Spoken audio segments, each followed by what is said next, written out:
సర్దుకోకూడదు. అంత సూచన చెయ్యి అందించాడా లేదా? అందించాడా? అట్లయితే వెళ్ళిపో. అంచెలంచెలుగా వెళ్తావు. దేవునికి మహిమ. అవరోధాలు వస్తాయి, అడ్డంకులు వస్తాయి, ప్రతికూలతలు వస్తాయి, ఖచ్చితంగా వస్తాయి. అది కూడా మళ్ళా అవి వస్తున్నాయి అంటేనే గుర్తు ఏంటంటే యేసు నీ కోసం నిలబడ్డాడని. బలమైన కార్యం ఉందనే. బలమైన కార్యం లేకపోతే రావు. అడ్డంకులు వస్తున్నాయి, అడ్డుబండ్లు వస్తున్నాయి అంటేనే కార్యం ఉందని అర్థం. ఏం చింతపడద్దు. నువ్వేది కోరతావో అది నీకు లభించింది, నీవు విశ్వసించింది నీకు జరిగిద్ది. చాలా కీలకమైన మాటలు. ఇంకొక టైపు జరగదు. నీవు అనుకున్నది, నువ్వు నమ్మిందే నువ్వు పొందుతావు. నీ విశ్వాసానికి మించి ఇవ్వడు, తక్కువ ఇవ్వడు. నీ విశ్వాసానికి వేరుగా కూడా దేవుడు ఏమీ ఇవ్వడు. నువ్వు ఏది విశ్వసిస్తున్నావో దాన్నే ఇస్తాడు. యేసు ప్రభు వెంట వెళ్ళినట్లు అది చూచి ప్రజలు దేవుని మహిమపరిచిరి అని లేఖనంలో రాసుంది. ఇప్పుడు ఈ సంగతి మీరేం వినని సంగతి కాదు, లేకపోతే మీరేం చదవని సంగతి కాదు. ఇదేమి నేనేం పెద్ద వినమరిచి చెప్పాల్సిన విషయం కూడా ఏమీ కాదు. మీరు చదువుకున్న ఈ మ్యాటర్ మీకు ఈజీగానే అర్థమైద్ది. కాకపోతే దీన్ని ఎందుకు చదివించానంటే, ఈరోజు నా దృష్టిని దేవుడు ఈ వచనం మీదకే తీసుకెళ్ళాడు. ఏ వచనం మీదకి తీసుకెళ్ళాడంటే, గ్రుడ్డివాడి తెగింపు. మనుషులు సహజంగా కొన్ని కార్యాలు చేయడానికి తెగిస్తారు. కొంతమంది వాళ్ళు ద్వేషించేటువంటి వ్యక్తుల ప్రాణాలు తీయటానికి, హత్యలు చేయడానికి తెగిస్తారు. కొంతమంది వాళ్ళకి నచ్చని వ్యక్తులను పాడు చేయటానికి, వాళ్ళ మీద నిందలు కల్పించి మాట్లాడడానికి, వాళ్ళ మీద దుష్ప్రచారం చేయడానికి, వాళ్ళ జీవితాల్లో వాళ్ళు ఏదన్నా బాగుపడుతుంటే వాళ్ళని పాడు చేయడానికి అవసరమైతే డబ్బులు ఖర్చు పెట్టుకొని మరి వాళ్ళకి నచ్చనటువంటి వ్యక్తుల జీవితాలని పాడు చేయడానికి కొంతమంది తెగిస్తారు. కొంతమంది దేవుణ్ణి కూడా విసర్జించి మనుషుల ప్రేమను పొందటానికి, దేవుణ్ణి కూడా విసర్జించడానికి కొంతమంది తెగిస్తారు. మనుషులు రకరకాల కార్యాల కోసం తెగిస్తారు. చిన్నప్పటి నుంచి కష్టపడి కని పెంచి పెద్ద చేసినటువంటి తల్లిదండ్రుల్ని నిర్దాక్షిణ్యంగా ముంచేసి అక్రమమైన కార్యాల్లోనికి వెళ్ళడానికి కొంతమంది బిడ్డలు తెగిస్తారు. కష్టపడి కని పెంచి పెద్ద చేసి ప్రయోజకుడై ఉద్ధరిస్తాడు అనుకున్నవాడు తీరా లైన్లోకి వచ్చిన తర్వాత తల్లిదండ్రులకి నామం పెట్టి వాడేదో ఒక మహాతల్లిని చేరదీసి ఆ పంచన చేరిపోవటమో, లేకపోతే ఆమెతో కలిసి ఎక్కడో వెళ్ళిపోవటం మొదలైన కార్యాన్ని చేయడానికి కొంతమంది యూత్ తెగిస్తారు. కొంతమంది ఇంట్లో ఏ చెడ్డ అలవాటు లేకుండా బయటికి వెళ్ళి దుష్ట సహవాసాలు అలవడి అక్కడ డ్రగ్స్ తీసుకొని ఏమి ఎరగనట్లు ఇంట్లోకి రావటం, మళ్ళా అక్కడికి వెళ్ళిన తర్వాత వాళ్ళతో కలిసి అక్రమ కార్యకలాపాల్లో పాలుపంపులు పొందడానికి తెగిస్తారు. వాళ్ళ నాన్న లాంటోడు కాదు, వాళ్ళ అమ్మ లాంటిది కాదు, వాళ్ళ కుటుంబ సభ్యులు ఎవరు అలాంటి వాళ్ళు కాదు. కానీ వీడు మాత్రం స్నేహితుల సహవాసానికి వెళ్ళి వాళ్ళ ద్వారా ఆ చెడిపోయిన కార్యక్రమాలు చేయడానికి తెగిస్తాడు. ఇట్లాగా చెడిపోయిన కార్యక్రమాలను చేయడానికి కొంతమంది మనుషులు లోకంలో తెగిస్తారు. కొంతమంది మంచి పనులు చేయడానికి తెగిస్తారు. కొంతమందిని బంధకాల్లోంచి బయటికి తీసుకొని రావడానికి కొంతమంది తెగిస్తారు. ఇట్లా మనుషులు రకరకాలుగా తెగింపు కార్యక్రమాలు చేపడతారు. అయితే ఇక్కడ ఆలోచించాల్సినటువంటి ప్రాముఖ్యమైన సంగతి ఏమిటంటే, మనుషుడు దేనికోసం తెగించినా తెగించకపోయినా తన జీవితంలో ఒక్క విషయంలో మాత్రం ఖచ్చితంగా తెగించాల్సిందే. అదేమిటంటే, తన ఆత్మను రక్షించుకునే విషయంలో మాత్రం ఖచ్చితంగా తెగించాల్సిందే. తెగింపు చేయకుండా దేవుడిచ్చేటువంటి నిత్య జీవాన్ని ఒకడు సొంతం చేసుకోలేడు. యేసు ప్రభు ఒక మాట అంటాడు, బలాత్కారులే పరలోక రాజ్యమును ఆక్రమించుకొనుచున్నారు. బలాత్కారులదే పరలోక రాజ్యం ఆక్రమించుకుంటున్నారు వాళ్ళు అన్నాడు. బలాత్కారులు పరలోక రాజ్యం ఆక్రమించుకోవటం ఏంటనేది నా ఆలోచన. అంటే ఒకడు దేవుని రాజ్యంలోనికి ప్రవేశించాలి అంటే అదంత తేలికైన విషయం కాదు, పెద్ద పోరాటంతో కూడినది, దానికి పెద్ద తెగింపు అవసరం అని దేవుడు మాట్లాడుతున్నాడు. ఎందుకు అంటే పుట్టింది మొదలుకొని ఈ వయసు వచ్చిందాకా మన శరీరంలో ఆదాము నుండి సంక్రమించిన పాప బీజం తాలూకు ప్రభావాన్ని బట్టి రకరకాల ఆకర్షణలకు లోనైపోయినటువంటి మన మనస్సు, మన శరీరం, మన ప్రాణం బంధుత్వాలకి, అలవాట్లకి, కొన్ని పరిస్థితులకి అలవాటైపోయినటువంటి మన జీవితం ఒక్కసారిగా పూర్తిగా దానంతటికి వ్యతిరేకమైన దిశగా ప్రయాణం చేయటం అంటే అదంత తేలికైన విషయం కాదు. కానీ దేవుని వాక్యం చెబుతుంది, తెగించని వాడు నా కార్యాలను చూడలేడు అని. తెగించని వాడు నా కార్యాలను చూడలేడు. నీవు నిజంగా నా యందు విశ్వాసం ఉంచిన వాడవైతే, నా ఉపదేశము నిజమని నమ్మితే, నేను ఇచ్చేవి నిజమని నమ్మితే ఖచ్చితంగా నీ విశ్వాసం నిన్ను తెగింపులోకే తీసుకొస్తుంది అని దేవుడు మాట్లాడుతున్నాడు ఈ రాత్రి. ఇది విశ్వాసికి మాత్రమే కాదు, ఇది సేవకునికి కూడా ఉపయోగపడేటువంటి అంశం. అందుకే దీన్ని మాట్లాడుతున్నాను. అందరూ వినాల్సిందే, జాగ్రత్తగా వినండి, మీకు ఉపయోగపడే సందేశం దొరుకుతుందని నేను నమ్ముతున్నాను. కొన్నిసార్లు మనం దేవుని మార్గంలోనికి రావడానికి ప్రయత్నించినప్పుడు అప్పటిదాకా మన జోలికి రానటువంటి వ్యక్తులు, మన కుటుంబ సభ్యులు కావచ్చు, కులస్తులు కావచ్చు, మతస్థులు కావచ్చు, అప్పటిదాకా అసలు వాళ్ళు మనల్ని పట్టించుకోరు. ఎప్పుడైతే మనం జీవము కలిగిన దేవుని మార్గంలోకి వెళదామని ఆలోచిస్తామో వెంటనే వాళ్ళు వచ్చి పడతారు. కుటుంబ సభ్యుల్లో నుంచి వ్యతిరేకత వచ్చింది.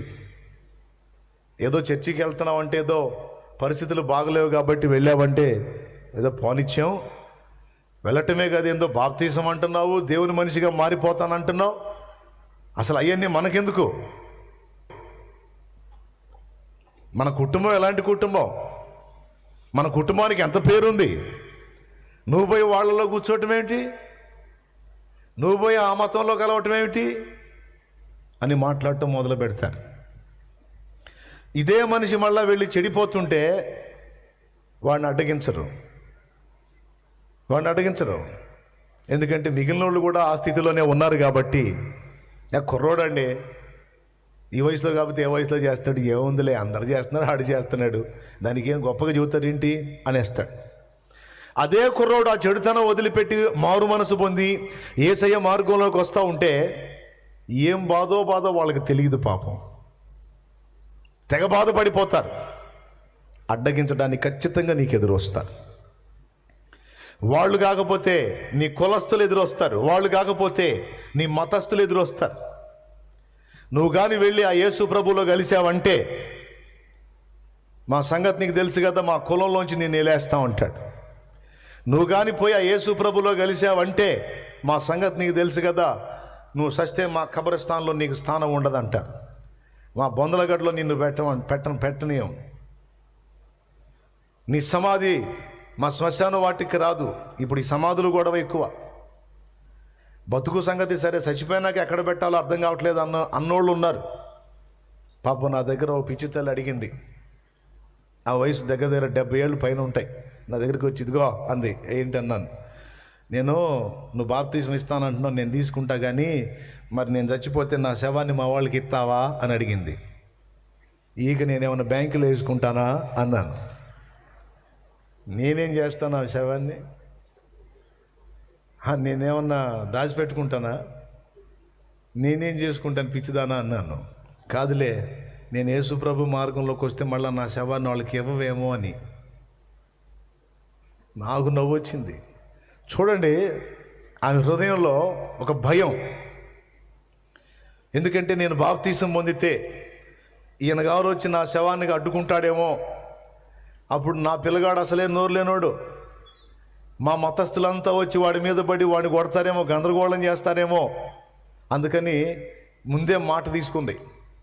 ఇప్పుడు నిజంగానే వెళ్ళిపోయింది, దేవుని దగ్గరికి చేరింది. నేనే ఆమె శవాన్ని నేను తీసుకోవాలా, వాళ్ళకి ఇచ్చేసాను. వాళ్ళ పద్ధతిలో నేను చేసుకున్నాను. నాకెందుకు? ఆమె శరీరం నాకు అవసరం లేదు. ఆమె ఆత్మ నిత్య జీవానికి చేరింది, నాకు అంతే చాలు. దేవునికి స్తోత్రం కలుగును గాక. హల్లెలూయా.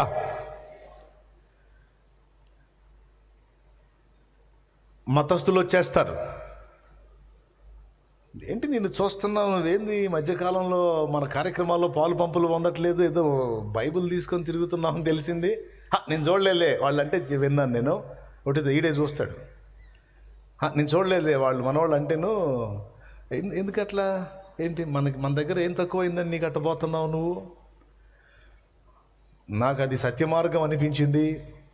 మనం అనుసరించే మార్గాలు అన్నిటికంటే ఉత్తమమైన మార్గం అనిపించింది. యేసు ప్రభు నిజమైన దేవుడు అనిపించింది. ఆయన నా పాపాల కోసం ప్రాణం పెట్టి తిరిగి లేచిన ఏకైక దేవుడని నాకు అర్థమైంది. ఆయన యందు విశ్వాసం ఉంచి ఆయన రక్తంలో కడగబడితే పాప క్షమాపణ లభిస్తుందని అర్థమైంది. రేపు నిత్య జీవం ప్రాప్తించే అవకాశం ఉందని అర్థమైంది. దేవునితో నేను కోల్పోయిన సమాధానం తిరిగి నాకు ఏర్పడే అవకాశం ఉందని అర్థమైంది. అందుకని నేను వెళ్తున్నాను అని నువ్వు అంటే వెంటనే వాళ్ళు ఇచ్చే సలహా ఏంటో తెలుసా? నీకు ఏదన్నా సమస్య ఉంటే నువ్వు వెళ్తుండొచ్చు. ఇప్పుడు నువ్వేదో చెప్పావులే కానీ ఇవన్నీ నాకు అర్థం కావలే కానీ ఏంది అదేదో ఆ మతం గొడవ నాకు అర్థం కాదులే కానీ ఇప్పుడు మాంసం తింటున్నావని ఎముకల మెడలో వేసుకుంటావా? వేసుకోం కదా. కాబట్టి ఎప్పుడన్నా వెళ్తే వెళ్ళు కానీ ఇదిగో మందే ఏంటి మంది పోగొట్టుకోకూడదు అని ఇక అడ్డగింపులు స్టార్ట్ అవుతాయి. ఇవి బయట నుంచి, వీటి వరకైతే ఇబ్బంది లేదు కానీ ఇక శరీరం నుంచి కూడా ఎదిరింపులు ప్రారంభమవుతాయి. అప్పటిదాకా నిన్ను పట్టి పీడించినటువంటి వ్యసనాలు అనే దురాత్మలు ఏ అయితే ఉన్నాయో అవన్నీ కూడా నిన్ను మళ్ళా వెనక్కి లాగటానికి ప్రయత్నం చేస్తూ ఉంటాయి, పోరాడుతూ ఉంటాయి. సోదరులారా జాగ్రత్తగా వినండి. ఇరుకు మార్గమున ప్రవేశింప పోరాడుడి అని యేసు ప్రభు అన్నాడు. అంటే అసలు ఆయన మార్గంలోకి ఎంటర్ అవ్వటమే ఒక పెద్ద ఫైటింగ్ అనేది యేసు ప్రభు చెప్తున్నాడు. చాలామంది రావాలనుకుంటారు కానీ అది వారి వల్ల కాదన్నాడు. సువార్త విన్న ప్రతి ఒక్కడు రక్షణలోకి రాడు. ఇప్పుడు లక్షలాది మంది ప్రజలకు ప్రకటిస్తాం, టీవీ ద్వారా, ఇప్పుడు ఇంటర్నెట్ ద్వారా, యూట్యూబ్ ద్వారా, కరపత్రాల ద్వారా, పుస్తకాల ద్వారా, పాటల ద్వారా, మాటల ద్వారా, ఏ విధం చేతనైతే నేను ప్రజలకి సువార్తను వ్యాపింపజేయటానికి అనేక మంది దైవజనులు అందరం కలిసి కష్టపడుతున్నాం. చాలామంది చెవులకు దేవుని మాటలు చేరతాయి. కానీ ఎంతమంది రక్షణలోకి వస్తున్నారు, ఎంతమంది నమ్ముకుంటున్నారు అంటే బహు తక్కువ మందే మనకు కనపడతారు. ఎందుకని వినబడ్డ ప్రతి ఒక్కడు రక్షణలోకి రాడు అంటే, రక్షణలోకి రావాలంటే ప్రతి ఒక్కడు ఫస్ట్ ఒక పోరాటాన్ని ఎదుర్కోవాలి. ఆ పోరాటాన్ని ఎదుర్కొని యేసు వైపుకు అడుగులు వేయాలంటే ఖచ్చితంగా తెగించాలి. దేవునికి స్తోత్రం కలుగును గాక. అలా తెగించని వాడు తను బయటపడడు, ఇతరులను బయట పడవేయలేడు. అప్పటిదాకా నిద్రాణంగా ఉన్నవన్నీ కూడా నువ్వు ఎప్పుడైతే యేసు వైపు చూస్తావో మొత్తం మేలుకొని నిన్ను ఆవరించడం మొదలు పెడతాయి. వద్దు, నువ్వు వెళ్ళొద్దు. ఎందుకంటే తెలుసా, నువ్వు వెళ్ళావనుకో ఇక దేవుని కుమారులు కుమార్తెల జాబితాలోకి వెళ్ళిపోతావు. దేవుని రాజ్యానికి హక్కుదారుడు అయిపోతావు. నరకం నుండి కాపాడబడతావు. ఇక దయ్యాలు నిన్ను వాడటానికి కుదరదు, నీతో ఆడుకోవటానికి కుదరదు, నిన్ను ఉపయోగించుకొని ఇతరులను పాడు చేయడానికి కుదరదు. అందుకే శక్తులన్నీ ఏకమై నీ మీద దాడికి వస్తాయి. మరి ఇలాంటి సందర్భంలో నీకేం అవసరం? ఈ పోరాటంలో ఏమవసరం? ఖచ్చితంగా తెగింపే అవసరం. ఇక్కడ మనం గుడ్డివాడిని గమనించినట్లయితే అతని దగ్గర నాకు నచ్చినటువంటి మొదటి విషయం, కొన్ని పాయింట్స్ ఉన్నాయి. వాటిలో నెంబర్ 1, యేసు ప్రభు తన ముందు నడిచి వెళుతున్నాడు అన్న సత్యం తెలిసిన వెంటనే, ఆయన నాకు సమీపంలో ఉన్నాడన్న సత్యం తెలిసిన వెంటనే ఏమాత్రం ఆలోచించకుండా వెంటనే యేసయ్య వైపు తిరిగి కేకలు వేయటం మొదలుపెట్టాడు. ప్రభువా, నన్ను కరుణించు, నన్ను రక్షించు, ఈ పరిస్థితి నుంచి నన్ను విడిపించు అని తనను దాటిపోతున్నటువంటి ప్రభువుని ఎలుగెత్తి కేకలు వేయటం మొదలుపెట్టాడు. కొంతమంది తాము అసలు ఏ స్థితిలో ఉన్నారో ఎరుగని స్థితిలో ఉన్నారు. కొంతమంది తమ స్థితి ఎరిగినా దాని నుంచి విడిపించగలిగే దేవుడు వాళ్ళకు అందుబాటులో ఉన్నా ఆయన్ని వేడుకోవటానికి ఇష్టపడని స్థితిలో కొంతమంది ఉన్నారు. ప్రిలారా, ఇతని దగ్గర నాకు మొదటగా నచ్చిన విషయం ఏంటంటే, అవకాశం అందుబాటులో ఉంది, దాన్ని జార విడుచుకోవడానికి అతను ఇష్టపడలేదు, వాయిదా వేయలేదు, వెంటనే స్పందించాడు. పిలాతు యేసు ప్రభుని అడిగాడు, సత్యం అనగానేమి అని. చెప్పటానికి నోరు తెరవబోయాడు ప్రభు, వినకుండానే వెళ్ళిపోయాడు పిలాతు. పౌలును ఒకడు పిలిపిస్తాడు, పౌలును కూడా ఒకడు పిలిపిస్తాడు, అడుగుతాడు దేవుని మార్గాన్ని గురించి. పౌలు కొంచెం సేపు మాట్లాడేసరికి ఇతనికి టెన్షన్ స్టార్ట్ అయ్యి, ఇక మిగిలింది ఈసారి చెప్తూ కానీ ఇప్పుడు నాకు వద్దు అంటాడు. అంటే రక్షకుడి యొక్క వాక్యం అందుబాటులోకి వచ్చి వాడు బాగుపడేటువంటి మార్గం సమీపంలో ఉంటే దానిలోనికి జాయిన్ అవ్వడానికి, దానిలోనికి ప్రవేశించడానికి, దాన్ని అందిపుచ్చుకోవడానికి కొంతమంది సాహసం చెయ్యరు. నేను అంటున్నాను, కేక వేసినవాడు ధన్యుడు అని. దావీదు కుమారుడా నన్ను కరుణించు అని కేక వేసినవాడు ధన్యుడు. నన్ను దాటిపోవద్దు, నా పరిస్థితి ఏంటో తెలుసుకొని కూడా నువ్వు ఎలా వెళ్తావయ్యా, నీకోసం నేను ఎదురు చూస్తున్నాను, ఈ ఘట్టంలో నన్ను దాటి వెళ్ళిపోతే నెక్స్ట్ ఇక నాకు మనుగడే లేదు, నన్ను కరుణించమని కేకలు వేయటం అనేది మొదటి సంగతి. అయితే కేకలను అడ్డగించడానికి వచ్చారే, వాళ్ళని ఎదిరించడానికి తెగించాడు. దేవునికి స్తోత్రం, హల్లెలూయా. ఇప్పుడు యేసయ్య కేక విని, యేసయ్య వాని కేక విని మనుషుల్ని పంపిస్తే అప్పుడు తెగించవచ్చు. నా కేక విన్నాడు, నన్ను పిలిపించాడు, ఇప్పుడు నేను బాగుపడతాను, కాబట్టి వీళ్ళని లెక్క చేయాల్సిన అవసరం నాకేముంది, ఎలాండ్రా బాబు అని అనొచ్చు. కానీ కేక విన్నాడో లేదో తెలియదు, ఆగాడో లేదో తెలియదు, కానీ అడ్డగించే వాళ్ళు అడ్డగిస్తుంటే మరి ఎక్కువగా కేకలు వేసి ప్రభుని పిలుస్తూ ఉన్నాడు. ఊరకుండుమని వాళ్ళు అంటుంటే అతడు ఊరకుండకుండా మరి బిగ్గరగా ప్రభుని కేక వేస్తూ ఉన్నాడు. ఇక్కడ మనం గమనించాల్సింది ఏంటంటే, వారి దయను, వారి దానాన్ని, వారి కనికరాన్ని, కరుణని వదిలేసుకోవటానికి అతడు తెగించాడు. అక్కడ విశ్వాసం అర్థమవుతుంది.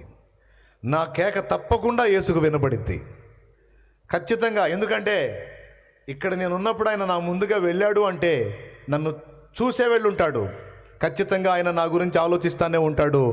నా శబ్దము తప్పకుండా యేసుకు చేరిద్ది అనే ఒక గట్టి నమ్మకం, గట్టి విశ్వాసం తెగించేటట్టు చేసింది. విశ్వాసం ఉంచిన వాడు సాహసోపేతమైన కార్యాలకు పూనుకుంటాడు. విశ్వాసం ఉంచిన వాడు గొప్ప కార్యములను తలపెట్టడానికి తెగిస్తాడు. దైవజనుడా, దైవజనుడా, పిరికి పందలాగా దాక్కోడు, వెనకడుగులు వేయడో. విశ్వాసము కలిగిన వాడు దేవుని కొరకు రిస్క్ చేయడానికి ఇష్టపడతాడు. హల్లెలూయా. సాహసోపేతమైన కార్యాలకు విలియం కేరీ అన్నాడు, దేవుని నుండి గొప్ప వాటిని ఆశించండి, దేవుని కొరకు గొప్ప కార్యాలను తలపెట్టండి అని.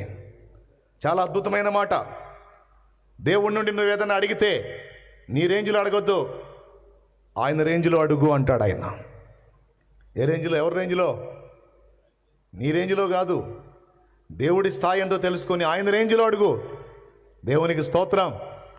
అంతేకాదు, దేవుని కొరకు ఏదన్నా కార్యాలు తలపెడితే నీ రేంజ్లో కాదు, దేవుని రేంజ్లో చేయడానికి కష్టపడమంటాడు ఆయన. అర్థమైన వాళ్ళు గట్టిగా స్తోత్రం చెప్పండి. హల్లెలూయా. విశ్వాసం ఉంచిన వాడు తెగిస్తాడు. అతడు మనుషుల మీద ఆనుకోవడానికి ఇష్టపడడిక. ఎవని మనసు నీ మీద ఆనుకొనునో వాని పూర్ణ శాంతి గలవానిగా చేతువు అనే మాట లేఖనంలో ఉంది. ఇర్మియా 17:5లో నరులను ఆశ్రయించి శరీరులను తనకు ఆధారముగా చేసుకొని యెహోవా మీద నుండి తన హృదయమును తొలగించుకొని వాడు శాపగ్రస్తుడు అనే మాట కూడా ఉంది. అక్కడ కొన్ని విషయాలు మాట్లాడతాడు. మేలు వచ్చినప్పుడు వానికి కనబడదు, ఎందుకంటే అతడు డిపెండ్ అయింది వ్యక్తుల మీద, మనుషుల మీద, దేవుని మీద కాదు. దేవుని మీద ఆధారపడిన వాడు ఇక మనుషులను లక్ష్య పెట్టాడు. ఇక వాళ్ళు ఏమన్నా అనుకొని ఏమన్నా అవని అనవసరం. నాకు దేవుడు ముఖ్యం. ఆయన నాకు అందుబాటులో ఉన్నాడు. ఆయన నా పిలుపు వింటాడు. ఆయన నా ప్రార్థనకు జవాబిస్తాడు. దేవునికి స్తోత్రం. గుడ్డివాడి దగ్గర ఉన్న తెగింపు తన విశ్వాసాన్ని వ్యక్తపరిచింది. ప్రియులారా, యేసు ప్రభు కేకలకు స్పందిస్తాడు. అయితే ఏ కేకలకో తెలుసా? అవిశ్వాసుల కేకలకు కాదు. అవిశ్వాసుల కేకలకు కాదు, విశ్వాసము గల కేకకు ఆయన స్పందిస్తాడు. అది రహస్యం. దేవునికి స్తోత్రం కలుగును గాక. చెప్పు, గట్టిగా స్తోత్రం చెప్పు. మీరు నాకెళ్ళి చూడండి. యేసు ప్రభు స్పందిస్తాడు. దేనికి స్పందిస్తాడో తెలుసా? అందరూ స్పర్శించే స్పర్శకు స్పందించడు. విశ్వాసము గల స్పర్శకు ఆయన స్పందిస్తాడు.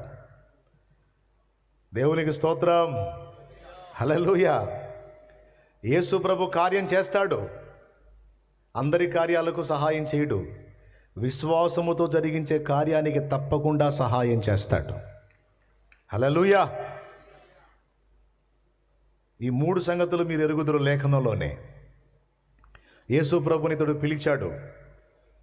చాలామంది మనుషుల శబ్దాలు వినబడుతున్నాయి. ఒక చిన్న ఉదాహరణ మీరు ఆలోచించుకోండి. 10 మంది నీ చుట్టూ చేరి మాట్లాడుతున్నప్పుడు అవతల వాడి కేక నీకు వినబడిద్దా? కానీ యేసు వెంట ఒక పెద్ద జన సమూహమే వెళ్తుంది. ఆయన వెంట రణగొండ ధ్వనులు చాలా వినబడుతున్నాయే. ఇన్ని శబ్దాలలో గుడ్డివాని కేక ఎలా వినబడింది ఆయనకి? ఒక్కసారి ఆలోచించండి. చాలామంది మనుషుల శబ్దాలు వినబడుతున్నాయి. ఆయన మాట్లాడుతున్నాడు, వాళ్ళ సౌండ్లు కూడా వినపడుతున్నాయి, వెళ్ళిపోతున్నాడు. కానీ ఇక్కడ అంధుడు వేసినటువంటి కేకలో విశ్వాసము నిండి నివిడీకృతమై ఉంది. ఆ విశ్వాసపు కేక ఆయన ఆపేసింది. విశ్వాసముతో స్పర్శించు దేవుణ్ణి, విశ్వాసముతో కేకవై దేవుని. ఒట్టొట్టి కేకలు కాదు, తెగించిన కేకలో, విశ్వాసాన్ని వ్యక్తపరిచిన కేకలో అప్పుడు చూస్తావు దేవుని కార్యాన్ని. దేవునికి మహిమ. ఎంత స్పీడ్గా వెళ్ళేవాడు కూడా టక్కున ఆగిపోతాడు. ఎందుకంటే మన విశ్వాసము ఆయనను ఆకర్షిస్తుంది. ఆయన యందు మనం ఉంచిన విశ్వాసం మనల్ని ఆయన ఇష్టపడేటట్టు చేస్తుందని హెబ్రీ పత్రిక 11:6 సాక్ష్యం ఇస్తుంది. విశ్వాసము కలిగిన వాడు దేవునికి ఇష్టడట. విశ్వాసము లేకుండా దేవునికి ఇష్టడై ఉండుట అసాధ్యం అని రాయబడి ఉంది అక్కడ. విశ్వాసంతో ఒక ఆమె స్పర్శించింది. 12 సంవత్సరాలు క్యాన్సర్ జబ్బు. చాలా వైద్యాలు అయిపోయినాయి. డబ్బులన్నీ వైపు కాగొట్టేసుకుంది. అంతరాలు, తంత్రాలు, మంత్రాలు, పసరు వైద్యాలు, నాటు వైద్యాలు, అన్ని వైద్యాలు అయిపోయినాయి. తగల 12 ఏళ్ళు రక్తస్రావం నిరంతరం అవుతానే ఉంటుంది ఆమెకి. 2 ఒకటి చావు, 2 దేవుడు. 1 చావు, 2 యేసును గూర్చి విన్నది. ఆమె నిరీక్షణతో ఎదురు చూస్తూ ఉంది. నాకు అనిపిస్తుంది విశ్వాసం గల హృదయం కూడా యేసును ఆకర్షిస్తుంది. ఈ విశ్వాసంతో ఆయన కోసం ఎదురు చూసే హృదయాలు ఎక్కడున్నాయి అక్కడికి వెళతాడు. ఆయన వెళ్ళాడు అక్కడికి. ఈ గుడ్డివాని ముందుకు వచ్చాడు, యేసు కోసం ఎదురు చూస్తున్నాడు కనుక. ఆ రక్తస్రావం గల స్త్రీ దగ్గరకు వచ్చాడు, యేసు కోసం ఎదురు చూస్తుంది కనుక. ఆ జనసమూహం మహాగుంపు ఆయన వెంబడిస్తారు. 5,000 మంది ప్రజలు ఇంచుమించు తగ్గకుండా ఆయన్ని ఫాలో అవుతూ ఉన్నారంటే ఎంత పెద్ద సమూహం ఉంటుందో ఒకసారి ఊహించండి. ఈ జనాన్ని చూసి ప్రభువుని చూసింది, ఒక నిర్ణయం చేసుకుంది. అబ్బో, ఏంతో నేను మాట్లాడటం కష్టం, ఒకటే నాకు మార్గం, సైలెంట్గా వెళ్ళి ఎట్లనన్నా కానీ తెగించి ఇక ఏమన్నా అనుకొని నేను వెళ్ళి ఆయన వస్త్రపు చెంగును మాత్రం ముడతాను, నేను బాగుపడతానని యేసు ప్రభు వాళ్ళంత దూరంలో ఉండి వస్తా ఉండగానే సడన్గా గుంపులోకి ప్రవేశించింది. వాస్తవంగా అపవిత్రురాలుగా ఉన్న స్త్రీ ఇతరులను ముట్టరాదు. ముడితే వాళ్ళకి అపవిత్రత అంటే వాళ్ళు కూడా పక్కన ఉండాల్సి ఉంటుంది. ఈ సంగతి తెలిసిందంటే ఆమెను కొడతారు. ఆమె ఆ కండిషన్లో ఉండి వాళ్ళని ముట్టిందంటే అసలుకే మహానిష్ట కలిగిన భక్తులు ఉంటారు అక్కడ. యేసు ప్రభుని వెంబడించే వాళ్ళలో మహానిష్ట కలిగిన వాళ్ళు ఉంటారు. ఏమి నిష్ట? ఈ పై నిష్టలు కలిగిన వాళ్ళు. వెతుకుదామని వెంటాడుతూ ఉంటారు, ఎక్కడ దొరుకుతాడు ఈ బోధకుడని. మహాభక్తి పరులు, మహానిష్ఠాగరిష్ఠులు అన్నమాట. రంధ్రాన్వేషణ జరిగిస్తూ ఉంటారు పాపం అన్వేషకులు. వాళ్ళకి తెలిసిందంటే ఇంకేం లేదు, ఆమెకి ఇక మళ్ళీ లైఫ్ కూడా ఉండదు, అటు కొడతారు. అయినా తెగించింది. తెలిస్తే తెలిసింది, సత్య సత్య బతికితే బయట గుడి పోతా, అదేదో ఆయన్ని ముట్టే పోతా అని. నేను ఆయన కానీ ముట్టానంటే, ఆయన వస్త్రపు చెంగు ముట్టినా చాలు నేను బాగుపడతాననే విశ్వాసం. ఆ విశ్వాసంతో అలా జనాల్లోకి వెళ్ళి చకచక నడుచుకుంటూ వెళ్ళి యేసు వస్త్రపు చెంగు అలా తాకింది. 12 సంవత్సరాల నుంచి బాధపడుతున్న ఆ జబ్బు ఒక్క దెబ్బతో బ్రేక్, తక్షణమే స్వస్థత. స్వస్థపరచినట్లు శక్తి ఆయనకున్నది, ప్రభావం ఆయనలో నుండి బయలు వెళ్ళి అనేకుల్ని బాగు చేసింది. ఎప్పుడైతే ఆమె ముట్టిందో ఆగిపోయి అడుగుతాడు, నన్ను ఎవరో ముట్టారు, ఎవరు అంటాడు. అక్కడ ఉన్నవాళ్ళు శిష్యులు అంటారు, జనులు కిక్కిరిసి నీ మీద పడుచుండగా ఇటుపక్క మేము, వెనక జనం, ముందు జనం, ఇంతమంది మమ్మల్ని చుట్టుముట్టి ఇంతమంది మీద పడుతున్నారు, మా మీద వాళ్ళు పడుతున్నారు, మేమందరం వచ్చి నీ మీద పడుతున్నాం ప్రభువా. ఇంతమంది మేము నీ చుట్టూ ఉండి మిమ్మల్ని ముడుతుంటే నన్ను ముట్టిన వారెవరని అడుగుతావేంటి? యేసు సమాధానం, మీరు ముట్టింది వేరు, ఆ వ్యక్తి ముట్టింది వేరు, అది విశ్వాసపు స్పర్శ అన్నాడు. దేవునికి స్తోత్రం. అది అంతర్లీనంగా యేసు హృదయంలోని మాట. మీరందరూ స్పర్శిస్తున్నారు, ఇది మామూలుది. కానీ ఆ వ్యక్తి ముట్టినటువంటి ఆ స్పర్శ ఏదైతే ఉందో అది విశ్వాసంతో నన్ను తాకినటువంటి ఆ అనుభూతి నాకు కలిగింది. ఎవరా వ్యక్తి అంటాడు. వెంటనే ముందుకు వచ్చి దిగడగలాడుతా, నేనే ప్రభువా. అమ్మా, నీ విశ్వాసమే నిన్ను స్వస్థపరిచింది, సమాధానం గలదాని వైపు అంటాడు. దేవునికి స్తోత్రం కలుగునుగాక. ఇక్కడ గుడ్డివాణ్ణి విశ్వాసం మెచ్చుకున్నాడు, అక్కడ రక్తస్రావం గల స్త్రీని కూడా ఆమె విశ్వాసాన్ని ఆయన మెచ్చుకున్నాడు. దేవునికి స్తోత్రం. ఇంకొకటి చెప్పాను, విశ్వాసంతో చేసే ప్రయత్నం.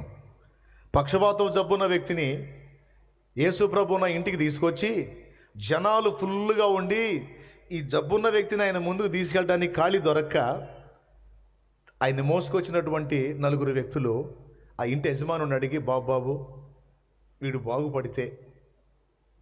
బాగుపడ్డా పడకపోయినా ఆ ప్రభువు ముందుకి ఇంటి పోనిచ్చేటట్లు ఒక అవకాశం అయ్యా, అవసరమైతే మీ ఇల్లు మళ్ళీ మేము బాగు చేస్తాం అంటే ఏం చేస్తారు? మీ ఇల్లు ఊడదీస్తాం. ఎవరైనా ఇష్టపడతారండి ఇల్లు బీకేస్తామంటే? అతను ఎంత గొప్పడో చూడండి. సరే కానండి, ఊడదీసేయమన్నాడు.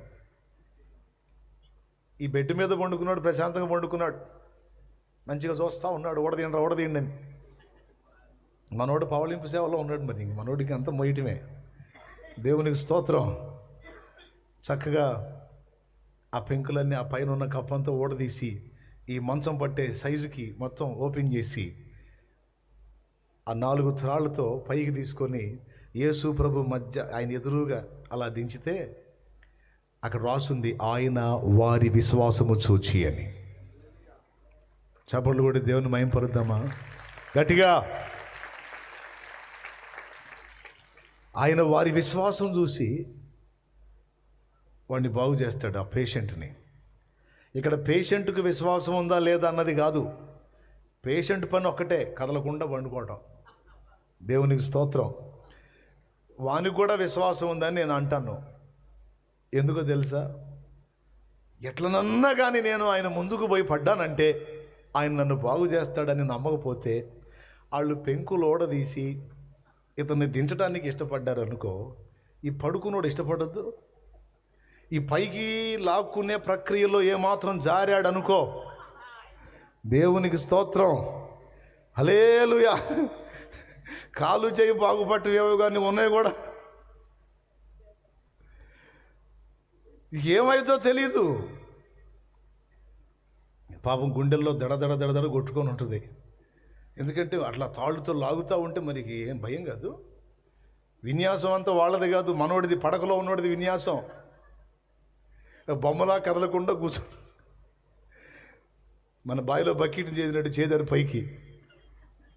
చిన్నగా దించారు. జాగ్రత్త దించండి రా, వదిలేరురా ఆయన నన్ను. మొత్తానికి దిగాడు వాళ్ళ మధ్యలో, ప్రభు మధ్యలో దిగాడు. ఆయన వారి విశ్వాసం చూచి, విశ్వాసంతో చేసేటువంటి ప్రయత్నాన్ని కూడా తప్పకుండా ఆయన సఫలపరుస్తాడు. నువ్వు కేక వేసినా, నువ్వు స్పర్శించినా, నువ్వు ఒక ప్రయత్నం చేసినా దానిలో విశ్వాసపు పరిధి ఎంత, విశ్వాసపు స్థాయి ఎంత అనేది తప్పకుండా ఆయన పరీక్షించుకుంటాడు. ఎందుకు మన విశ్వాసాన్ని ఇంతగా పట్టించుకుంటాడు అంటే, దేవుని శక్తిని మనం స్వతంత్రించుకోవడానికి మనకున్న పాత్ర విశ్వాసమే. విశ్వాసమే. నా దగ్గర ఈ నీళ్ళు ఉన్నాయండి, మీకు దాహం అవుతుంది, అయ్యా దప్పిక అవుతుందంటే నేను పోస్తాను తీసుకొని అంటాను నేను. అప్పుడు నువ్వు ఏదో పాత్ర పట్టాలిగా. ఏ పాత్ర లేకపోతే కనీసం దోశలన్నా పట్టాలి కదా. అట్లాగా విశ్వాసం అనేది దేవుని దగ్గర నుండి మనం పొందుకోవటానికి ఒక పాత్ర. అందుకే ఆయన మెయిన్గా దాన్ని చూస్తాడు. కాబట్టి ఇక్కడ వీని విశ్వాసపు కేక యేసుప్రభుని నిలపటం మనం చూస్తున్నాం. ఆ మాట యేసుప్రభు ఎత్తి వారిని ప్రశంసించినట్టు కూడా మనం గుర్తిస్తాం. దేవునికి స్తోత్రం కలుగును గాక.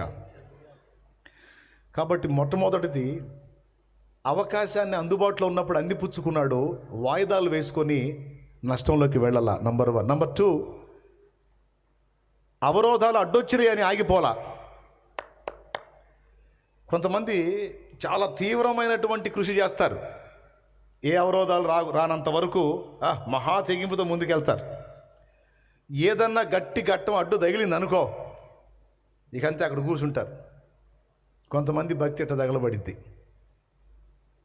సరైన ఘట్టం ఏదైనా అడ్డు తగిలింది అనుకో, ఇకంతే, ఇక మళ్ళా కనపడరు. నేను చెప్తున్నాను, యేసుని సమీపించే నీకు ఖచ్చితంగా అవరోధాలు ఎదురొస్తాయి. నీ రక్షణ పొందడానికే కాదు, నువ్వు చేసే సేవా జీవితానికి కూడా అవరోధాలు ఖచ్చితంగా ఎదురవుతాయి. అవరోధాలు అడ్డుబండలు రానంత వరకు, అన్ని సజావుగా సాగుతున్నంత వరకు ఎగురుకుంటా చేసి గట్టి ఘట్టం ఏదైనా అడ్డు తగలగానే బోర్లబడి కూలబడి కుమిలిపోయి గందరగోళమై ఏడవటం కాదు.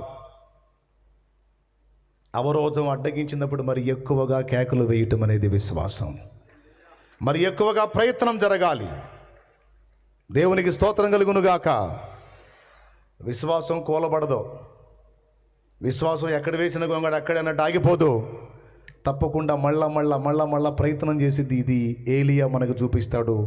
ఈ పాఠాన్ని ఏలియా నేర్పుతాడు. 7 మార్లు తన దాసుణ్ణి మెరక మీదకి పంపిస్తాడు. మొదటిసారి, బాబు 3.5 సంవత్సరం అయిందిరా వర్షం పడి, నేను ప్రార్థన చేస్తున్నా, దేవుడు వాన కురిపిస్తాడు, నువ్వు ఆ మెరకెక్కి సముద్రం వైపు చూడు, ఏదన్నా మేఘం పైకెక్కితే నాకు చెప్పు. అలాగే గురువుగారు అటు పరిగెత్తాడు, ప్రార్థన చేశాడు, వచ్చాడు. ఏమైనా కనపడిందా? ఏం కనపడలేదండి. కనపడలేదా? కనపడాలే, సరిపడలేదు, నేను మళ్ళీ ప్రార్థన చేస్తాను, ఈసారి పోయి చూసిరా అంటాడు. ఇది మళ్ళీ మెరక మీదకి పోవాలా? ఈయన మళ్ళీ మోకాళ్ళు వేస్తాడు. మోకాళ్ళ మధ్య తలంచుకొని ప్రార్థన చేస్తూ ఉంటాడు, దేవా నీవిచ్చిన మాట చొప్పున వర్షాన్ని పంపించు అని. ఇట్లాగ మళ్ళీ వస్తాడు. ఏమైనా కనిపించిందా? ఏమీ కనిపించలేదు. కనపడలేదా? ఏందిరా, ఈరోజా రేపా ఆయన కార్యం చేస్తానంది? బహుశా కొంచెం టైం ఉందేమో, సరిపోదాంపా మరోసారి ట్రై చేద్దాంలే అని లేచి వెళ్ళడే. వెళితే ఏలియా ఎందుకు అవుతాడు? వెళితే మనం అవుతాం కానీ ఏలియా ఎందుకు అవుతాడు? స్తోత్రం. వెళ్ళేవాడు కాదు, మొండోడు. దేవుడు ఏందో తెలుసు, దేవుడి శక్తి ఏందో తెలుసు, మోకాళ్ళు నీ మొర్ర పెడితే జరిగే కార్యం ఏంటో తెలుసు. కొడితే గట్టి కొట్టండి, లేదా సర్దుకోండి. ఎందుకు? హల్లెలూయా. తెలుసు. అందుకే మళ్ళా పోయి చూడంటాడు. ఆ వాన కురవటమేమో, నువ్వు ప్రార్థన చేయటమేమో కానీ నా కాళ్ళు పోతున్నాయి గురువు గారు అనుకుంటూ పోయి ఉంటాడు నాకు తెలిసి. మళ్ళీ పోయాడు, మళ్ళీ వచ్చాడు. ఏమన్నా కనిపించిందా? లేదు. మళ్ళీ పో. ఏంటి గురువుగారికి విసుగు రావట్లేదు? విసుగు రాదు, వాన కురిసిన దాకా లేవడం. అట్లాంటి మొండి మనిషి. 6 సార్లు పోతాడు. ఏమైనా కనిపించిందా?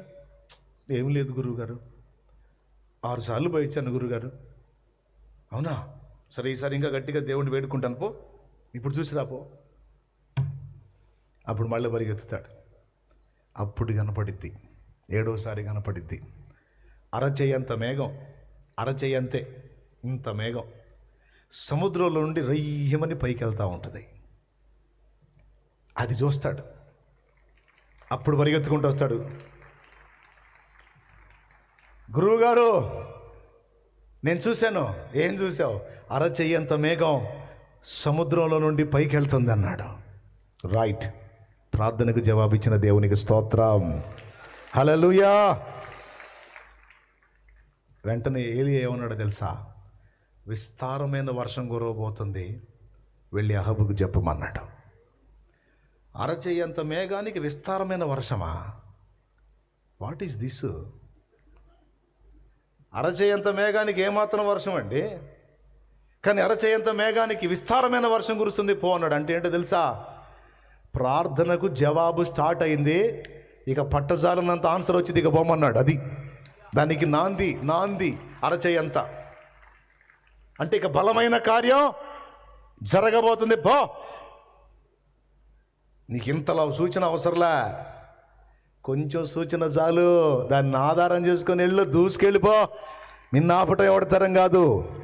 నీ దినములన్నిట ఎవడు నీ ఎదుట యెహోషువతో, నీ దినములన్నిట ఎవరు నీ ఎదుట నిలువలేరని యెహోషువతో వాగ్దానము చేసినావు, వాగ్దాన భూమిలో చేర్చినావు, వాగ్దానము చేసినావు, వాగ్దాన భూమిలో చేర్చినావు. సర్వోన్నతుడా నీవే నాకు ఆశ్రయ దుర్గము, సర్వోన్నతుడా నీవే నాకు ఆశ్రయ దుర్గము. దేవునికి మహిమ. అరచేయంత సూచన నీకు కనపడితే చాలు, దేవుడు నీ పక్షాన ఉన్నాడు. వెళ్ళిపో, రాకెట్లకు దూసుకెళ్ళిపో. నిన్ను ఆపటం ఎవడి వల్ల కాదు. కొంతమంది సేవ చేసేవాళ్ళు సూచన అడుగుతారు, చూపిస్తాడు దేవుడు. ఇంత చాలు, ఇంత కావాలా, అంత దారి చూపిస్తాడు. కొన్ని కార్యాలు చేస్తూ ఉంటాడు, దాన్ని ఆధారం చేసుకొని విశ్వాసంతో అడుగులు వేయి, గొప్ప ఉజ్జీవాన్ని నీలో నుండి రగిలిస్తాడు ఆయన. విశ్వాసి, దేవుడు ఇప్పటికే ఆయన నీకు తోడై ఉన్నట్టు కొన్ని సూచనలు చూయించాడు. నువ్వు అడిగిన విజ్ఞాపనలు కొన్నిటికి స్పష్టమైన జవాబులు ఇచ్చాడు. నీ కళ్ళారా అసాధ్యమైన వాటికి ఆన్సర్స్ ఇచ్చాడు. వాటిని బట్టి నువ్వు ధైర్యంగా ముందుకు సాగాలి, ఆయన నాకు తోడై ఉన్నాడు అని. ఏమండి, ఈ ముందు కూర్చునే వాళ్ళు కాస్త హ్యాపీగా ఉన్నారా? ఉసురు మొఖాలు వేసుకుని ఆయన నీకు తోడై ఉన్నట్టు కొన్ని సూచనలు చూయించాడు.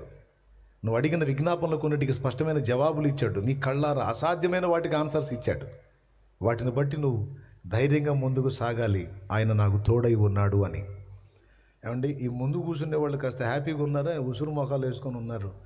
మా కర్మ నాయన కర్మ, చెప్పు ఏం చేద్దాం అన్నట్టు మొఖాలు అట్ట కనుక మీ దండం పెడతానమ్మా, అట్ట పెట్టవాకండి మొఖాలు.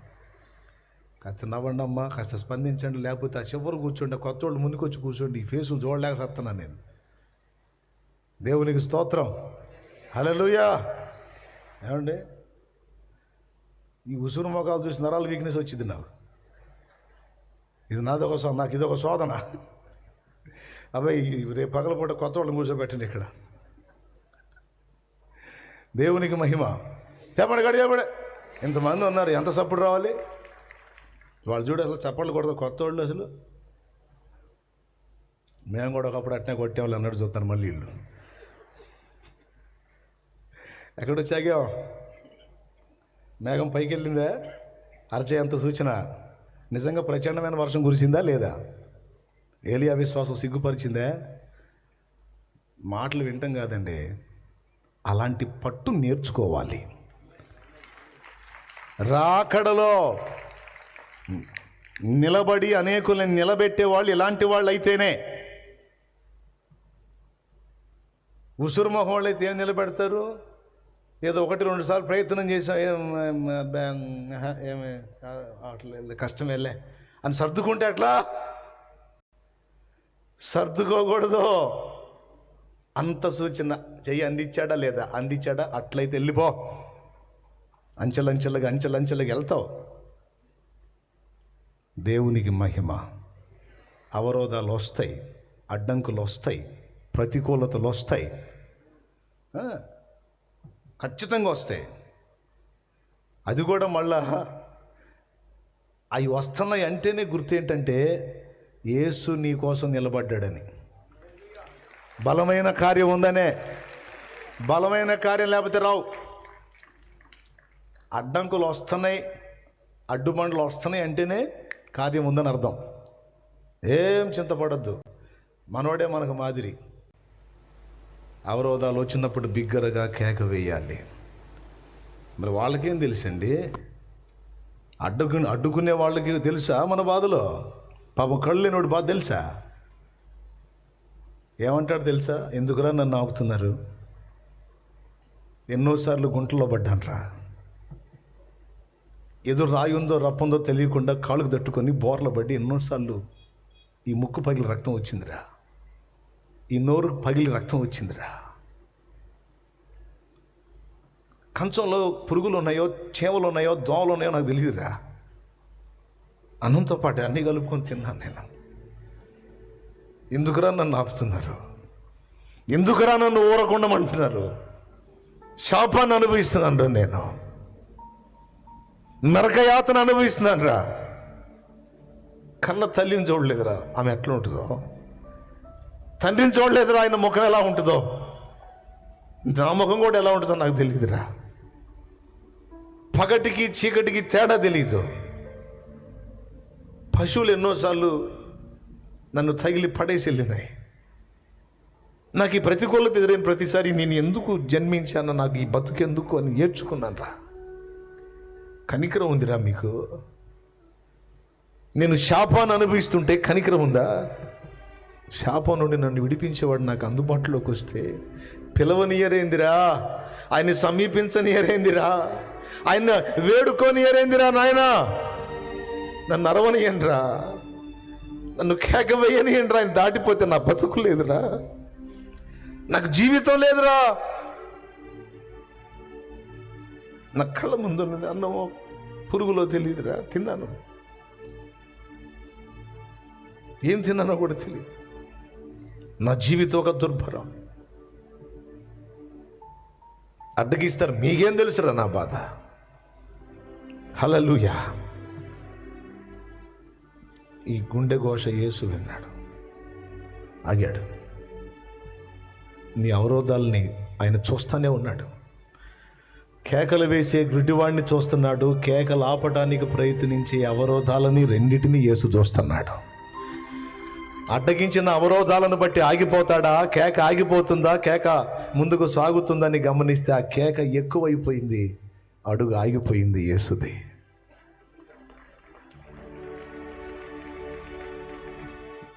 వీడిని అడ్డగించిన వాళ్ళు కూడా నిశ్చేష్టులై నిలబడిపోయారు. వీడికేం పిచ్చెక్కింది, అయ్యింతను కేకలేస్తున్నాడు. చివరికి యేసు చెప్పాడు, వాడిని నా ఎద్దుకు తీసుకొని రండి అని. అప్పుడు పరిగెత్తుకుంటూ వచ్చేసారు. ఇదిగో కేకేసి నువ్వేనా? అయ్యా నేనే బాబా, నేనే. యేసు నీ పిలుపు విన్నాడు, తీసుకొని రమ్మంటున్నాడు. అవునా? నన్ను పాపం తీసుకెళ్ళండి పాపం. ఇందాక నుంచి అరుస్తున్నాడు, మేము అనవసరంగా వద్దొద్దు అరవక ఊరకుండాని అంటున్నాం. పాపం విన్నాడా? తీసుకెళ్ళండి పాపం. కళ్ళు లేనాడు. అబ్బా, ఆయన దగ్గరికి వెళ్ళి నిలబడ్డాడు. ఇందులో నీకు సంబంధించినవి కూడా గమనించుకో. యేసుప్రభు దగ్గరికి వెళ్ళినప్పుడు యేసుప్రభు అన్నాడు, నేను నీకేం చేయగోరుతున్నావు అని. మనం దేవుని ముందుకు వెళ్ళినప్పుడు ఏదైనా నువ్వు దేవుని వేడుకునేటప్పుడు ఒక స్పష్టతని మన నుండి దేవుడు ఆశిస్తాడన్నది ఈ సందర్భం మనకి సూచిస్తుంది.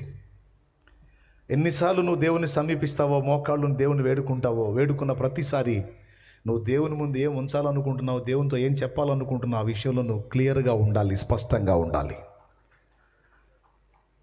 అంతే. అది నీ నోటి నుంచే రావాలి, నీ హృదయంలో నుండే రావాలి.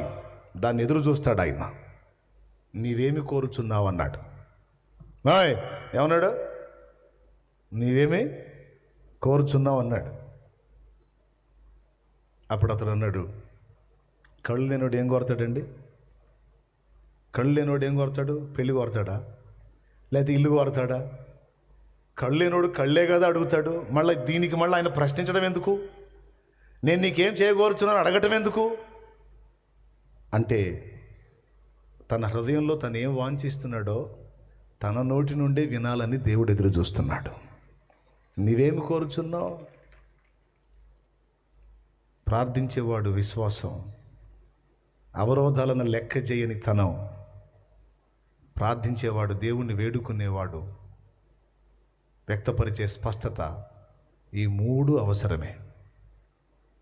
కొంతమంది మోకాళ్ళు నిన్ను ఆశీర్వదించు ప్రభు, ఆశీర్వదించు ప్రభు, ఆశీర్వదించు ప్రభు అంటది. ఒక్కటే దొరికింది. ఆశీర్వదించు అనే ఒక మాట వెనక చాలా ఉన్నాయి. డబ్బు పరంగా దీవించాలా, ఆరోగ్యపరంగా ఆశీర్వదించాలా, సంతానపరంగా ఆశీర్వదించాలా, ఆత్మీయంగా ఆశీర్వదించాలా, నీ భూ పంట విషయంలో ఆశీర్వదించాలా, నీ వ్యాపార విషయంలో ఆశీర్వదించాలా, నీ ఉద్యోగ విషయంలో ఆశీర్వదించాలా, లేకపోతే నీ పిల్లలు లేదా నీ మనవల విషయంలో ఆశీర్వదించాలా? ఏ విషయంలో బ్లెస్సింగ్ కోరుతున్నావు? అసలు ఏం అడుగుతున్నావు దేవుని ముందు? మోకాళ్ళను ఏకాడికి తడవకు ఒకసారి ఆశీర్వదించు నాయన, ఆశీర్వదించు అంటే ఏదో ఒకటి ఆశీర్వదించే ప్రభా. దేవుని ముందుకు వెళ్ళినప్పుడు దావీదన్నాడు, వేకువనే నేను లేచి మాటలను, ప్రార్థనను సిద్ధపరచుకొని నీ దగ్గరకు వస్తానన్నాడు. మాటలను సిద్ధపరచుకొని నీ ముందు కూర్చుంటానయ్యా నేను అన్నాడు.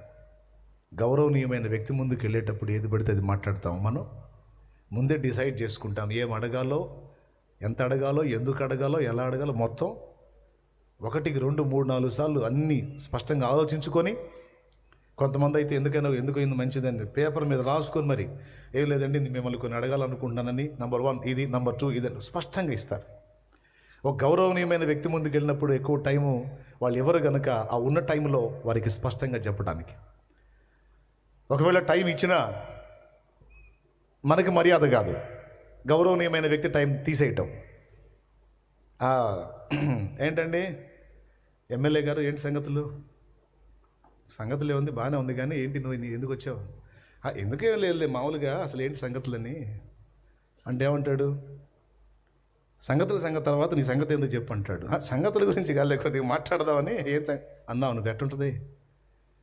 ఎవరు తీసుకెళ్ళి బయట ఏంటి అంటాడు. ఎమ్మెల్యే ఊరుకోడు, ముఖ్యమంత్రి అసలు ఊరుకోడు. అది టైం దొరకడమే కష్టం. స్తోత్రం. మరి వాళ్ళకంటే తీసేసినాడు దేవుడు. దేవుడు సర్వోన్నతుడు. ఆయన ఎదుటికి వెళ్ళినప్పుడు మాటలను సిద్ధపరచుకొనే వెళ్ళాలి. నువ్వేం అడగాలనుకుంటున్నావో స్పష్టంగా దేవుని ముందు ఉంచాలి. హల్లెలూయా. తప్పకుండా ఆ అడిగిన మాటల్ని బట్టి వానికి ఆయన ఉత్తరం ఇచ్చాడు, వెంటనే ఆన్సర్ ఇచ్చాడు. ఇంకా మళ్ళీ తడవ చేయలే. కళ్ళు అన్నాడు, బాగు చేశాడు. ఇదిగో నీవు కోరినట్టే నీకు అగును గాక. ఈ మాట అండర్లైన్ చేసుకోండి, మీకు దండం పెడతాను ఒక్కసారి ప్లీజ్. సేవకులు కూడా నీవు కోరినట్టే నీకు అగును గాక అన్నదాన్ని అండర్లైన్ చేసి రౌండ్ కొట్టండి, రౌండ్ కొట్టుకోండి. ఎందుకంటే కొంతమంది దేవుని ముందు ఉన్నామన్న సంగతి గ్రహించక ఏం పలకాలో కూడా తెలియకుండా పలుకుతూ ఉంటారు. కొన్ని పనికిమాలిన కోరికలు కోరుతూ ఉంటారు, కొన్ని శాపవచనాలు పలుకుతూ ఉంటారు. గుర్తుపెట్టుకో, నీ నోట నుండి వెలువడినది పదే ఏదైతే వెలువడుతుందో అది నీ హృదయంలో నిండి ఉంది, ఉన్నదాన్ని బట్టి నీ నోరు మాట్లాడుతుంది. జాగ్రత్త. విని నీవు కోరినట్టే నీకు అగును గాక అన్నాడు అనుకో. ఎందుకంటే కొంతమంది చిన్నదానికి పెద్దదానికి చిరాకు వచ్చి సావన్న రాట్లా, నాకు ఏమంటారు, సావన్న రాట్లా, దబక్కన పోవడానికి సావన్న రాట్లా అంటారు. వింటాడు. విని ఒక్కసారి నీవు కోరినట్టే నీకు అగును గాక అన్నాడు అనుకో, పరదేశులము ప్రియుల రమణ. నాకేందో ఏదో అయ్యేటట్టుంది, నాకేందో ఏదో జరిగేటట్టు అనిపిస్తుంది, నాకేందో ఏదో జరిగేటట్టు అనిపిస్తుంది, నాకేందో పొద్దున్న నుంచి అట్టనే అనిపిస్తుంది, నాకేందో రాత్రి నుంచి అట్టనే అనిపిస్తుంది, నాకేందో 3 రోజుల నుంచి అట్టనే అనిపిస్తుంది, ఏదో జరిగిద్దేమో అనిపిస్తుంది, ఏదో నీవు కోరినట్టే నీకు అగునుగాక. ఇకేముంది మామో, అయ్యో నేను అనుకుంటాను 3 రోజుల నుంచి నాకు అనిపిస్తుందమ్మా, జరిగిందాన్ని బట్టి కాదు, ఏమో అనిపించింది చెప్పాలి ముందాడ. నేను చెప్పేది ఒట్టిది కాదు, ఆయన ఆమెన్ అనువాడని ఉంది. నువ్వేం కోరుతున్నావు? నీ కళ్ళు అట్లా నువ్వు కోరినట్లాగును కాక. ఇప్పుడు చెప్పు, నీ నోట్లోంచి ఏం మాటలు రావాలి? దేవుడు గొప్ప కార్యాలు చేయబోతున్నాడని నాకు అనిపిస్తుంది అను. రాత్రి నుంచి నాకు అంతే అనిపిస్తుంది అను. పొద్దున్న నుంచి నాకు అంతే ఏమనిపిస్తుంది? దేవుడు ఏదో గొప్ప కార్యం చేయబోతున్నాడు అనిపిస్తుంది అను. అంతేగాని ఏదో జరగబోతుంది అనిపిస్తుంది అనవాకు. ఆమెన్ అంటాడు, అదే ఇది. దేవునికి స్తోత్రం. ఆయన ఎదుటికి వచ్చినప్పుడు నీవేమి పలుకుతున్నావో జాగ్రత్తగా చూసుకో. హల్లెలూయా.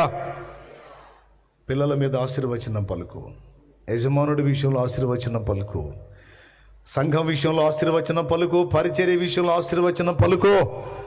నా దేవుడు విస్తారమైన కార్యం చేయబోతున్నాడని విజయ పదం పలుకు.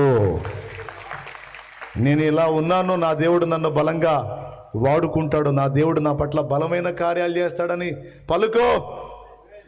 నా జీవితం ఇప్పుడు ఇలా ఉంది, గొప్ప మార్పు సంభవించబోతుందని పలుకో. అలా జరగకపోతే అప్పుడు అడుగు, ఎందుకంటే వీనికి జరిగింది కాబట్టి. నీవు కోరినట్లే నీకు అగునుగాక అన్నాడు. తర్వాత నీ విశ్వాసమే నిన్ను స్వస్థపరిచి, నువ్వు అదే నమ్మావు, అదే జరిగింది. ఇక్కడ 2 సంగతులు, నువ్వేది కోరతావో అది నీకు లభించింది, నీవు విశ్వసించింది నీకు జరిగింది. చాలా కీలకమైన మాటలు. ఇంకొక టైపు జరగదు. నీవు అనుకున్నది, నువ్వు నమ్మిందే నువ్వు పొందుతావు. నీ విశ్వాసానికి మించి ఇవ్వడు, తక్కువ ఇవ్వడు. నీ విశ్వాసానికి వేరుగా కూడా దేవుడు ఏమీ ఇవ్వడు. నువ్వు ఏది విశ్వసిస్తున్నావో దాన్నే ఇస్తాడు. ఎస్. చక్కని భార్య, పిల్లలు, కుటుంబం, సిరి సంపదలు, ధనధాన్యాలు, దాసదాసి జనాంగం, మస్తున్న ఏబుకి. కానీ వీటిని బట్టి ఆయన ఎంజాయ్ చేయలే. నా భార్య చక్కగా నా మాట వింటుంది, రివర్స్ అయిద్దేమో అనుకున్నాడు. నా పిల్లలు పచ్చగా కళకళ ఆడుతున్నారు, వీళ్ళకి ఏమన్నా అయి పోతారేమో అనుకున్నాడు. ఈ సిరి సంపదలు ఇంత బాగున్నాయి, వీటికి ఏమన్నా అయి మొత్తం పోతాయేమో అనుకున్నాడు. నా బాడీ ఇంత హెల్దీగా ఉంది, రోగగ్రస్తం అవుతుందేమో అనుకున్నాడు. అది కూడా ఒకసారి అనుకోలా, పదే అనుకున్నాడు. 3:25లో ఏ బా మాట చెప్తాడు, ఏది వచ్చునని నేను బహుగా భయపడితినో అది ఏ నాకు సంభవించున్నది, నాకు భీతి పుట్టించినదే నా మీదకి వచ్చింది అంటాడు. అంటే అన్నీ బాగున్నప్పుడు నెగిటివ్గా ఆలోచించాడు, ఆ ఫలాలే ఏవో అనుభవించినట్టు మనం చూస్తాం. ఎందుకంటే నీవు విశ్వసించినది నీకు జరుగునట్లుగా దేవుడు అనుమతించాడు. నీ విశ్వాసానికి భిన్నంగా ఏం జరగదు, నువ్వు ఏది విశ్వసించావు అదే జరిగింది. కాబట్టి ఈ విషయాల్లో జాగ్రత్తగా ఉండాలి. ఆఖరి మాట, ఎన్ని అయిపోయిన తర్వాత, ఈ కార్యాన్ని వాడు అనుభవించిన తర్వాత ఏం చేశాడు నెక్స్ట్ అంటే, అతడు యేసును వెంబడించెను అని ఉంది. దేవునికి స్తోత్రం కలుగును గాక. కేక వేశాడు, యేసు ఆగాడు, యేసు వద్దకు వెళ్ళడానికి తెగించాడు, వెళ్ళాడు. అడ్డగించినటువంటి అవరోధాలను ఎదిరించి ముందుకు నడిచాడు, యేసు దగ్గరకు వచ్చాడు, తనకు కావాల్సింది ఏంటో స్పష్టంగా అడిగాడు, పొందుకున్నాడు. ఆ తర్వాత ఏం చేశాడు అంటే, కొంతమంది దేవుని కార్యాలను చూసి దేవునికి హ్యాండ్ ఇచ్చి లోకానుసారులు అయిపోయినట్టు పోలా, అతడు యేసును వెంబడించెను అని రాస్తుంది బైబిల్లో. యేసు ప్రభు మనల్ని బాగు చేయటమే కాదు, మన జీవితాలను వెలిగించడమే కాదు, వాట్ నెక్స్ట్ అనేది కూడా ఆయన కనిపెడతాడు. తర్వాత నువ్వేం చేస్తున్నావు, తర్వాత నువ్వేం అయ్యావు, ఎలా ఉన్నావు అనేది కూడా ఆయన కనిపెడతాడు. ఒక వ్యక్తిని బాగు చేసిన తర్వాత అలా వదిలేసి వెళ్ళిపోడు, మళ్ళా పరిశీలిస్తాడు. ఇక్కడ ఇతన్ని మనం గమనిస్తే అతడు ఇంక ఎటూ వెళ్ళలేదు, యేసు ప్రభు వెంటే ఉండటానికి ఇష్టపడ్డాడు. అది చూచి జనులు దేవుని మహిమపరిచిరి అని రాస్తుంది. ఏది చూచి? వాని కళ్ళు బాగుపడటం అంత మాత్రమే కాకుండా, బాగుపడిన వాడు అర్జెంటుగా నేను మా ఇంటికి పోతాను, మా ఇంటికి వెళ్ళి మా వాళ్ళందరికీ కళ్ళు వచ్చి నేను చెప్పుకొని వస్తాను అని వెళ్లకుండా యేసు వెంటే అతను నడవటానికి ప్రయత్నం చేయటం అనేకులు దేవుని మహింపరచడానికి కారణమైంది. నా ప్రియమైన దేవుని బిడ్డలారా, యేసు ప్రభు దగ్గరికి వచ్చేవాళ్ళు కలిగి ఉండవలసిన ఒక ప్రాముఖ్యమైనటువంటి విషయాన్ని మీ దృష్టిలోకి తీసుకొచ్చాను. అది తెగింపు అని మీతో మాట్లాడాను. పనికిమాలిన వాటికి తెగించడం కాదు, యేసు నొద్దకు రావటానికి తెగించాలి. యేసుకు హృదయ తలుపులు తెరచి యేసును లోపలికి స్వాగతించడానికి తెగించాలి. యేసు కోసం అవసరమైతే సమస్తాన్ని కోల్పోవటానికి తెగించాలి. ఆయన రాజ్య విస్తరణ కోసం ఎంతటి త్యాగానికైనా తెగించాలి. ఇదంతా విశ్వాసం గలవాళ్లే చేస్తారు. తెగింపు అనేది ఎవరిలో చూస్తామంటే విశ్వాసం గలవారిలోనే చూస్తాం. విశ్వాసం లేనివాడు అల్ప విశ్వాసి, అవిశ్వాసి, తెగించలేడు. దేవునికి స్తోత్రం కలుగునుగాక. ప్రభువా, నీళ్ళ మీద కనపడింది నువ్వే అయితే నేను కూడా నీళ్ళలో దిగుతాను, నాకు సెలవి అన్నాడు. రానాయన అన్నాడు. వెంటనే నీళ్ళ మీద దిగాడు, తెగించాడు. చూడండి, అది విశ్వాసం తెగింపును తీసుకొస్తుంది. ఈ రాత్రి ఇక్కడ కూర్చున్న మీలో ఎవరెవరు ఏ విషయాల్లో ఇరకాటంలో పడ్డారో, తెగించడానికి సంకోచిస్తున్నారో, విశ్వాస విషయంలో బలహీనలై ఉన్నారో ఒక్కసారి పరిశీలించుకోండి. నేను ముగిస్తున్నా. ఒక్కసారి పరిశీలించుకోండి ఎక్కడ మీరు బ్యాలెన్స్ మిస్ అయ్యారో.